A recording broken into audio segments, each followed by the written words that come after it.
Hello,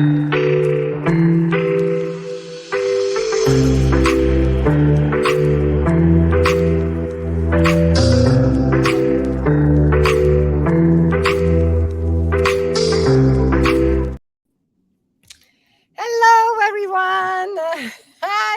Hi, Eleanor. Nice to have you with us. And hello, everyone, to our listeners and spectators. And sorry for we're a little bit late, but anyway, we're trying to, have spring coming. So we were outside motivating the sun, but we weren't successful. Anyway, as always, I'm very happy to have a guest with us. Here is Eleanor Mandy from Metta, and I'll introduce her in a second. But just for our spectators to that you all know again, you can always ask questions all the time. They will be preferred over any kind of questions that I have. And yeah, we're very happy to receive your questions. And so today we are going to talk about why does workplace misconduct happen, and we are going to talk about that with Eleanor. Hi, Eleanor. Hi, Nadia. Thank you for having me on. Yeah, sure. So, just to introduce you shortly, so Eleanor Manley is the CEO of Metaspace. That's a Techstars portfolio company. I don't know if you know all, but Techstars is one of the big accelerators in the US. And their platform, so Metaspace, is helping companies to prevent, report, and resolve workplace misconduct. Eleanor herself has a specialization in natural language processing and artificial intelligence, and she heads up the data science, analytics, and RevOps for Metaspace. I have to ask you, what is RevOps or DevOps? Yeah, RevOps is anything to do with revenue of the organization, but also kind of the data linked to it. So, for example, it's really important to have, kind of like structures in place. So I also take that on board. All right. Okay. Now I understand. So I guess I'd be the same here. Yeah. Cool. And yeah, you've also been a guest speaker at NATO and at Bosch. And you're very proud to say that 75% of Metaspace higher tech talent are actually women. So this is something we see very seldomly in the tech space, right? And you always also have been a big advocate for more women in tech, as well as for marginalized individuals. So hello again to you. We're very happy to have you.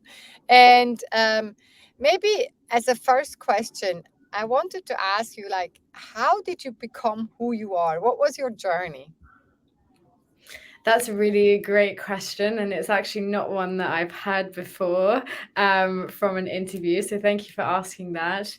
I definitely think that I'm a bizarre mix of the humanities background and the tech, and I'm a strong advocate that if I manage to break into tech, then anyone can.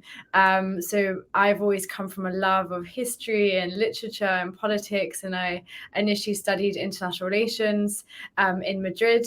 But it was during those studies that I rapidly realized that if I was to understand politics, I had to understand how data was being used to influence elections.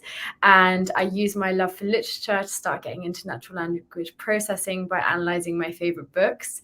And so, yeah, I was really not at all a technical person, but it kind of snowballed from there, and then started a company with my best friend and co-founder Eleanor, who is a fantastic cybersecurity analyst. Cool. So funny. You also studied, because I also studied international relations at the I very didn't know start. that. That's Yeah, very cool. in Geneva, and then I was kind of thinking that politics is not moving quickly enough, and then I said, Mm-hmm. "Yeah, that's why I want to go into tech, because I thought there I could really move more things faster, influence more people faster than with Exactly. traditional negotiations and so forth. And I also was Mhm. at NATO once speaking, so we have quite a lot of a We common. do. So cool. So, can you tell us a little bit more what Meta Space is really all about? Definitely. So, yeah, as mentioned, my co founder and I both come from the tech space. And it was after we witnessed to a sexual harassment case that affected about half the women around us that we decided that we wanted to do something about it. We there built out a reporting system to allow employees to report all types of workplace misconduct anonymously if they choose. But we realized that that just simply wasn't enough. We wanted to actually prevent harassment from occurring in the first place. So we also built out a natural language processing algorithm to detect written harassment that gets plugged into companies' comms, and then also to help companies actually deal with the case as they come in. We built out a resolution center that basically gives them a checklist of best legal and ethical practices depending on the type and the location of the case. All right. Wow, that sounds as a very big platform, right? It's a quite a covering a lot of different issues.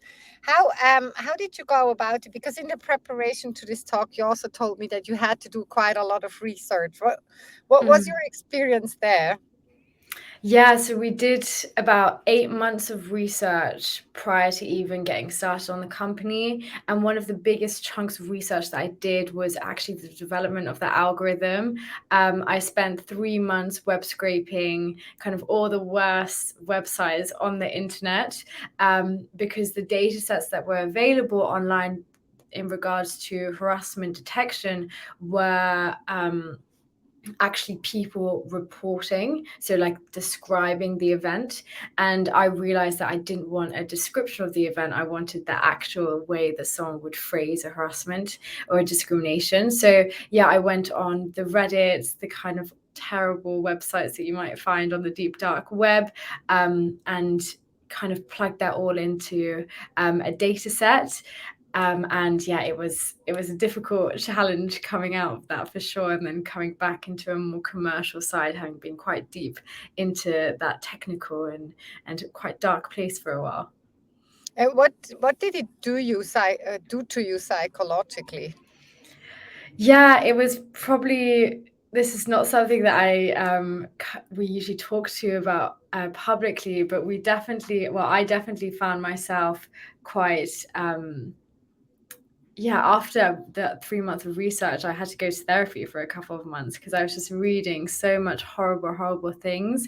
And I do think that it is parallel to, for example, in the big tech companies in the world, be it like Meta or Google, you'll have people, there's always a human behind algorithms at the moment. And I think that's something that a lot of people don't understand, especially when it comes to supervised learning, where you're labeling the data.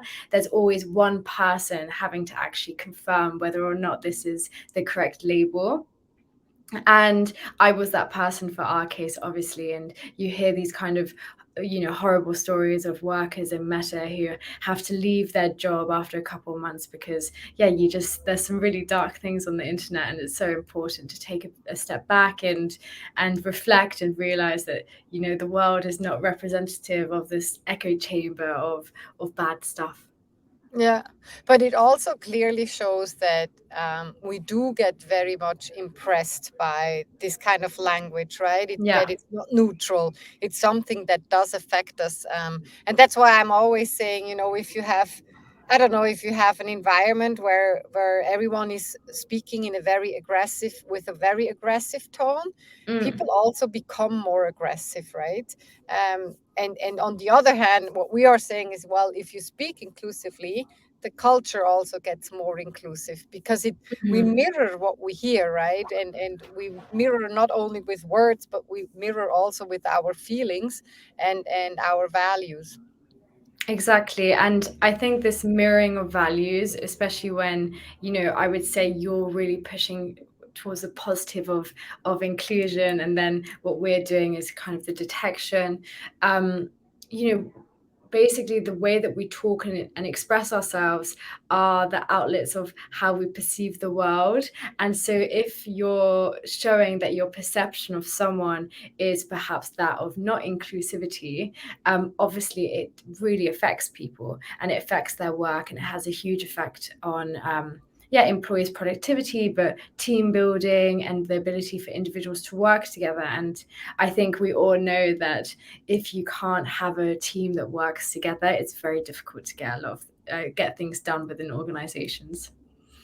Yeah, absolutely. Right. I really liked this big study by Google, the Aristotle project, where they tried to Mm-hmm. find out what makes a team effective. And in the end, they were first, naturally, it took several years. And first, they were like, it's the competence of people in the team and so on. Mm-hmm. In the end, they actually found out it was psychological safety. So Yeah.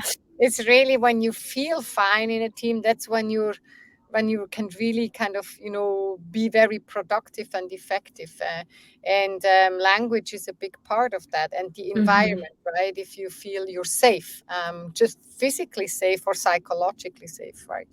so um Exactly. so what talking about misconduct in the companies, why does misconduct happen? What's the problem? Yeah, that's a really great question. It's one that there's still a lot of research being done at the moment to try to identify what the key factors towards misconduct is. From our data, there is some things that definitely stand out. Generally, as well, it's sometimes just like it doesn't matter necessarily the size of the organization. If you put a group of people together, generally there can be a situation that emerges. We've seen within the startup space that had 5 people working together, that they had harassment case, as well as big Fortune 500 organizations where misconduct might be seen as happening more frequently. Okay, that's But interesting. So anonymity is not like a enforcing factor. Well, so anonymity is encourages people to report. But obviously, the question here is, why does misconduct happen in the first place, right? Mhm, And mhm, so, some people will say size of organization. We don't mhm. necessarily think that's true, Okay. rather how the organization is structured. So, for example, a very hierarchical structure seems to be one that would encourage misconduct to be more acceptable within a company. And interestingly, as mentioned, I said in the beginning, startups also experience it, and startups do tend to be one of the most hierarchical structures, even though they don't like to be, but they're so founder focused that you basically have the founder and the founders on the top, and then everyone kind of going underneath. And even when people strive to make flat hierarchies, it's not the case. So we definitely do see some quite clear examples of misconduct occurring a lot within startups, but obviously also within extremely hierarchical I would say, I want to say old school kind of industries, as well as male dominated industries, which I think we both know are kind of anything to do with military, governmental, oil and gas, airlines. There's, those kinds of organizations, and tech, which is rather unfortunate for the space that we're both in. Right, right. Is there anything else than just the hierarchy? Yeah, definitely. I think the leadership is super important, and leadership is reflective of an organization. So, that kind of definitely does trickle down. So I mean, I'm sure that you see this with Witty Works as well. When you have C-level execs who are really passionate about bringing together psychological safety within their organization, that is kind of repeated and becomes embedded into the values of their everyday conversations. If psychological safety is in fact just an afterthought because they're driven by growth, which is what a large part of organizations are, because you're in survival mode, which also is completely understandable. You do see actually that misconduct would be more likely to occur there. Okay. So it's also about the role modeling, I would assume. Then, if Mm-hmm. you have a leader that is very inclusive, misconduct happens less. Um, Mm-hmm. so, um, What happened? Are there any changes in misconduct since the Me Too movement? Yeah, and well, I mean, so there's been a lot of change recently. Firstly, we've seen misconduct really change in its format due to the fact that we've gone to remote work. So in today's world, 40% of women are harassed remotely, which obviously didn't happen pre-COVID. But we also saw that during kind of after the Me Too movement, there was kind of this most organizations put in place zero tolerance approaches. So meaning, oh, if a harassment case is reported, it has to be taken to the furthest extent that they can. We actually see that that dissuades people from reporting because not everyone necessarily wants a report to be pushed that far, and doesn't actually encourage kind of that a very important awareness building and conversation, and instead puts a special focus on kind of blame and shame. So, what we tend to find is post Me Too, equity has in fact gotten worse in organizations because they've put in places tolerances that are intolerant towards individuals, whilst really what we should be doing is putting in place policies that allow for conversations, education, and prevention towards resolution above anything else. Okay, so what you mean is, I'm just trying to rephrase here so I understand. So if, for example, to me something happens, so I'm being harassed or anything like this, maybe I don't want to, go this all to the top and make a big fuss about it and whatever. All I would actually want is just that it gets acknowledged, and that maybe there's going to be a discussion with that person, in somehow a guided discussion, so that we both can get along again. Is that what you're saying, more or less? It depends really case by case, but we do find that around 80% of cases have the potential to be de-escalated, meaning that they don't have to get any kind of legality involved. So this can mean, and it's really about how the individual feels. So for example, we always say, if it feels wrong, then it is wrong, and you should definitely speak up about it, and start the conversation. And we found when asking individuals what kind of resolution do they look for, we've had everything from, oh, I just want to be moved teams, or oh, I just want this to be noted, so that it's aware, or that, in more extreme cases, like, oh, I want this to be, there's been cases where police has needed to get involved. So it's a very large spectrum that organizations have to deal with, but the goal here should always be de-escalation, so that people can work together. And some things do come from perhaps misunderstanding, cultural differences, and that should be acknowledged as well. And it's all part of working together and growing an organization. Mm-hmm. I think that is really interesting, and I can totally identify with this. I mean, like, as you say, 50% of the women have also had some of these occasions where I thought, okay, that was some kind of a harassment, not really bad stuff at all, but I still wanted to somehow someone realizing that it happened, right? Mhm. Just like the noting, oh yes, we've seen it, right? And Yeah. not going into the legal direction at all or anything like that, but just that the Mm. organization was aware, oh, okay, this did happen. Mhm. And I think that's a very good point, that this noting already helps, especially for the victims themselves to realize, hey, the reality that I have, or what I've experienced, is really a reality, and it's not something that nobody kind of doesn't Mhm. see. Because although I think that can also be problematic. I don't know if you have experience there, but that if if it doesn't get acknowledged, if the misconduct doesn't get acknowledged, what happens with the people? Well, I just wanted to kind of, bring up a really important point that you just made there in regards to this acknowledgement.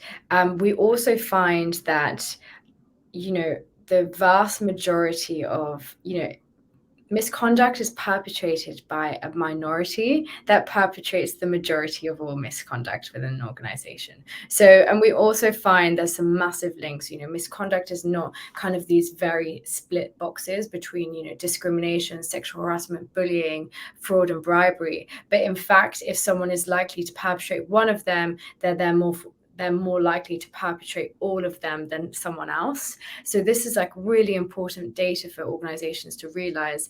And what's fascinating about that is this idea of why people want this behavior just to be noted is because individuals are more likely to act if they see it if they see it as a witness to someone else. So we also see that a lot of people want it noted just in case that someone else is experiencing something similar to them. And then it becomes kind of power by numbers, so that organizations can realize that and can start identifying trends. Because at Metaspace, we try to make everything as data driven and objective as possible, be it when it comes to evidence collecting, to the resolution process. It's so important that we're able to use data analytics and trends to actually identify where there could be weaknesses within your organization and where misconduct could be perpetrated. Yeah, I think that's really interesting, right? It has to become kind of a common knowledge as well, right? If you know, okay. And what do organizations do with people who constantly kind of breach the rules? In the beginning is maybe only small things, and then it kind of gets bigger. And let's say it's the top performer. I don't like this word, but still, it's the top performer of your sales team. What should be done? Yeah, I think there's an important differentiation here between a breach of code of conduct and a breach of law. I think many organizations don't realize, but discrimination, harassment, these are all things that are written into most national laws. And it's very important that you respect those and you're compliant with those. So you can obviously, if someone is a breach of code of conduct, you can deal with it internally, you can de-escalate it. As I mentioned, they do tend to represent 80% of cases. But if you're seeing someone being repeatedly perpetrating misconduct in quite egregious forms, that could move from a breach of code of conduct to a breach of law, and that usually ends up in a termination of contract, if not going further. Yeah, okay. Cool. Let's switch to another subject, because you're also an absolute expert in natural language processing and artificial intelligence. So with I'm not sure ChatGPT, experts. come on, sure. With and with all ChatGPT and what did I hear just this morning? I think Google is just coming out with its Bard Yes, now they in the are. US, right? As a research AI. So, um, what do you think? I know we've talked a lot, or we've written also a lot from WittyWorks about bias in ChatGPT. What's Mm. what's your opinion on that? How do you see this whole development? So I always like to start this discussion with, setting out my own biases, which are, I'm a huge advocate for the positives of artificial intelligence. And I also see that there's a huge amount of fear mongering around AI as it's entered the public sphere. I would say this time last year, everyone who anyone who worked in the AI and data science space, we were aware of its kind of shortcomings, but there was no kind of fear mongering. But since it's, now it's like the New York Times talking about it, and these huge news outlets that now have opinions on things which are hugely technical, which is it's definitely very new for us and very new for a lot of readers. So, first I like to say, never be afraid. Don't be afraid of artificial intelligence. That's not going to take over the world yet. But I would say that one of the biggest challenges that AI is currently facing, and has been since, about 2017, since large language models actually became, started being put into use, is that of mitigating negative bias. We mentioned earlier about supervised learning and how there are still humans behind the labeling of data. And obviously, as I mentioned, I have my own bias. You have your own bias. It's all about your learned and lived experiences that actually influence your perception of the world. And it's so important that when data is being labeled, that is being labeled in a way that is reflective of our society, which is a huge feat. It's a lot easier said than done. And I think we know that with a vast majority of data scientists being men, 85% of them, we also are aware that the biases being embedded into the models that are being built today are most likely going to be negatively biased towards anyone who doesn't look or act like them. And these are just things that, we need more women in tech. We need more people of different backgrounds and different nationalities to become part of this is the most exciting. I mean, I'm biased, but I'm so glad that natural language processing is getting the attention it deserves. And, we're really entering a huge, groundbreaking era of tech where, models are becoming more and more accessible to public. Right, and I mean there was this big open letter that some very Yeah. famous personality have signed, like Wozniak, founder of Apple, and Elon Musk, Mhm. and lots of others, and they said, let's make a stop on this because we actually don't know what we're doing, more or less. But at the same time, Elon Musk just now founded his new company on language Exactly. models, right? It It's seems to be. ridiculous. Uh, I mean, do you see any risks that could be, especially when it comes with regards to diversity and inclusion? Is there a risk in these new language models? Are we missing something that could make our world worse? I mean, I think that the fact that as we're already at we're, I was about to say precipice, but I think we've fallen past that now.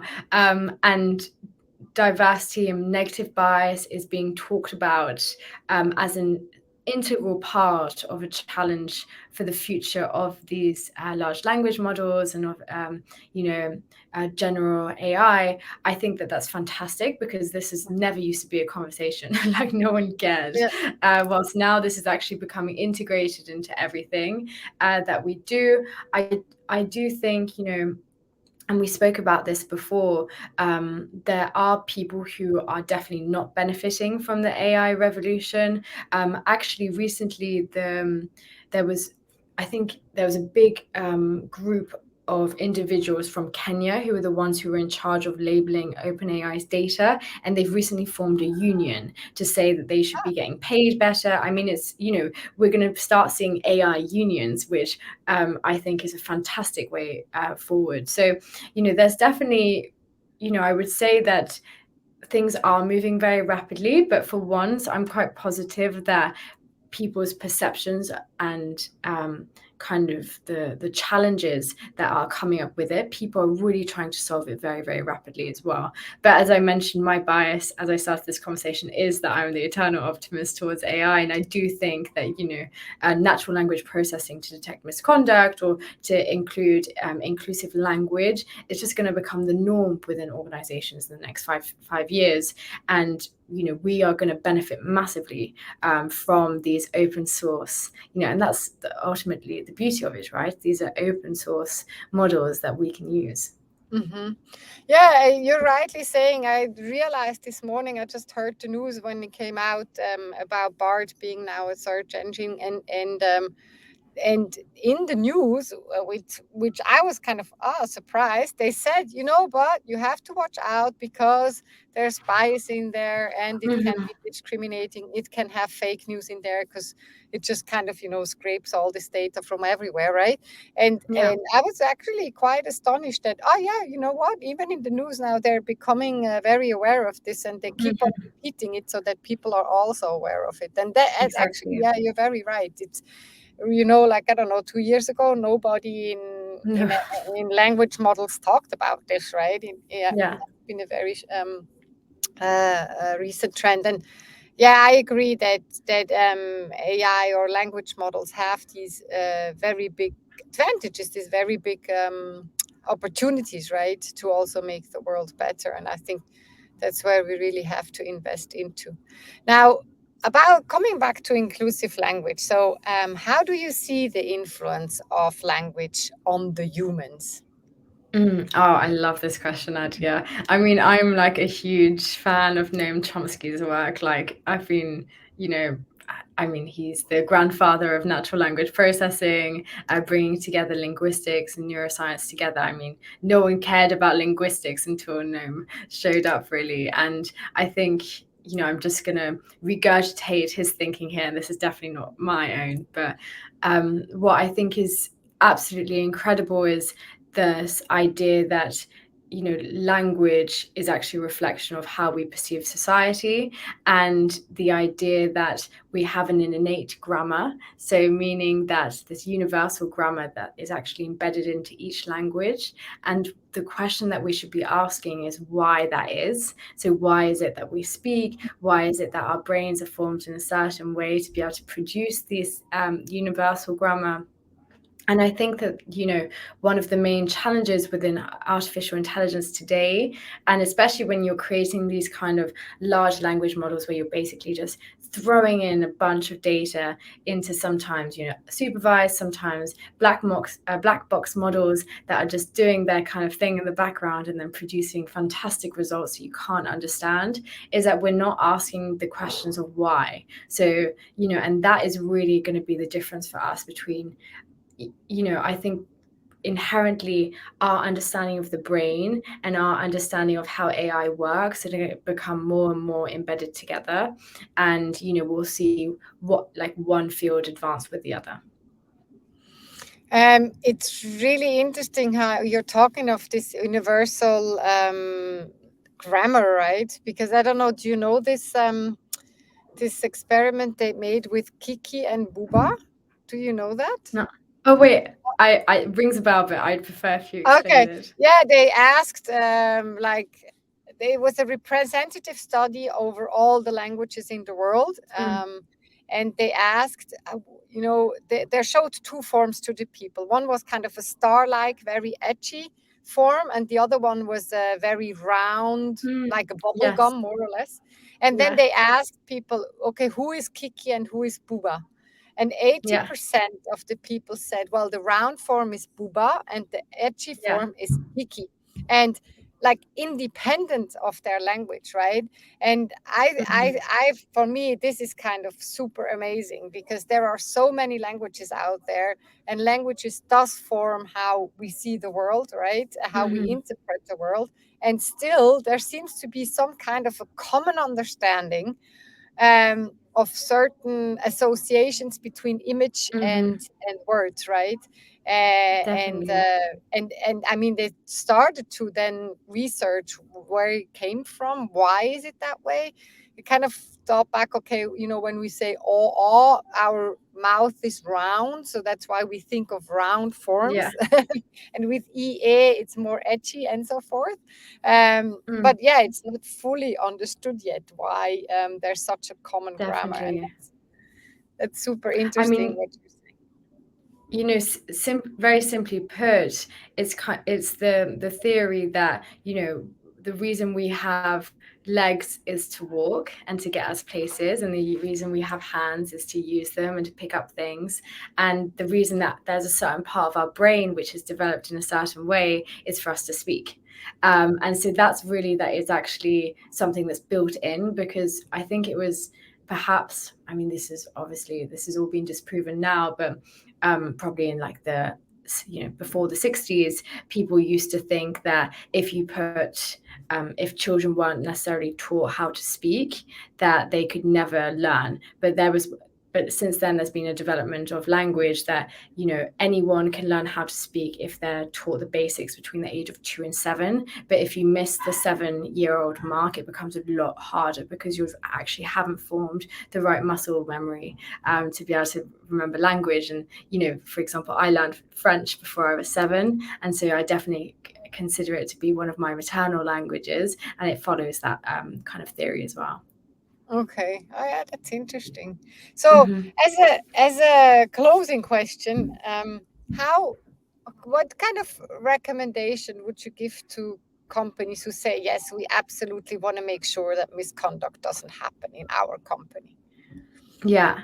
That's a great question. We definitely see that when it comes to misconduct prevention, it's a toolbox that has to be used. So, you need different things in your toolbox. So, we obviously divide it up between prevention, reporting, and resolution, but there are loads of, you can add training to that, for example, within the preventative part. So we definitely think that, yeah, in the prevention part, you definitely need some kind of detection, education, training within proper reporting systems. And it doesn't just mean different people feel comfortable reporting different ways. So generally one channel for reporting is just simply not enough. You need multiple channels for reporting, because depending on the situations, depending, I'm part of Gen Z, and you might have the joke that we're always on our phones, and you like to text. So someone who's my age might have a preference to just send a report over text, while someone else might have a preference to speak to someone face to face. So you need to make sure that you have multiple channels for reporting. And then resolution, and this is really I would say probably the most complex part for an organization to put in place, because most HR departments aren't trained on how to resolve misconduct. And usually what happens is that they have to get lawyers involved, psychologists, coaches, when actually you can do it internally. They just need to have the right resources. And that's really what we try to provide them with. So, what do I have to do? What's the step-by-step? What is the legality? A harassment case in Germany has to be dealt with completely differently than a discrimination case in California. So making sure that they're able to navigate those kind of legal and compliance, but also the very important ethical of, what you mentioned right at the start of this talk around, creating psychological safety for an effective but also happy workforce. Cool. And one last question that came to my mind. Did you so far already make the experience with people that were harassed, that then the conflict got resolved? What did what did they tell you? How did it feel that it got resolved? Well, we definitely see a reduction in resolution time. So on average, a case takes 318 days to resolve. And in fact, we see an average for HR to even start a process can go up to 3 months, because they're bringing in different stakeholders before they actually want to start an official investigation. And so, just that reduction of time has had a really huge effect on the individuals that we've, worked with before, because, instead of taking 318 days, it might be a couple of weeks. And really, it's this idea of de-escalation, but also of empowerment for HR, for them to actually know what to do so that they can act quickly, effectively, and within all of this case, always objectively, and creating intelligent decisions that are backed by data. Okay, yeah, that's great news, because really when something like a harassment case takes so long, it's also very badly influencing your work, Yeah. right? You always have it on your mind, it kind of stays Yeah. around, and yeah, okay. Well, great. Hey, thank you for, do you want to give a final word? I mean, thank you so much, Nadia, for having me on. Big fan of what you're doing at Witty Works, and the importance of inclusive language is just amazing. So I'm glad to be your supporter. Thank you for female founders, obviously, for bringing us together. Shout out to all of them. But yeah, thank you so much. Thank you very much. And also, what you are doing is really cool. We love you, Meta Thank Space. you. Thank you. Everybody, have a great rest of the day. Bye.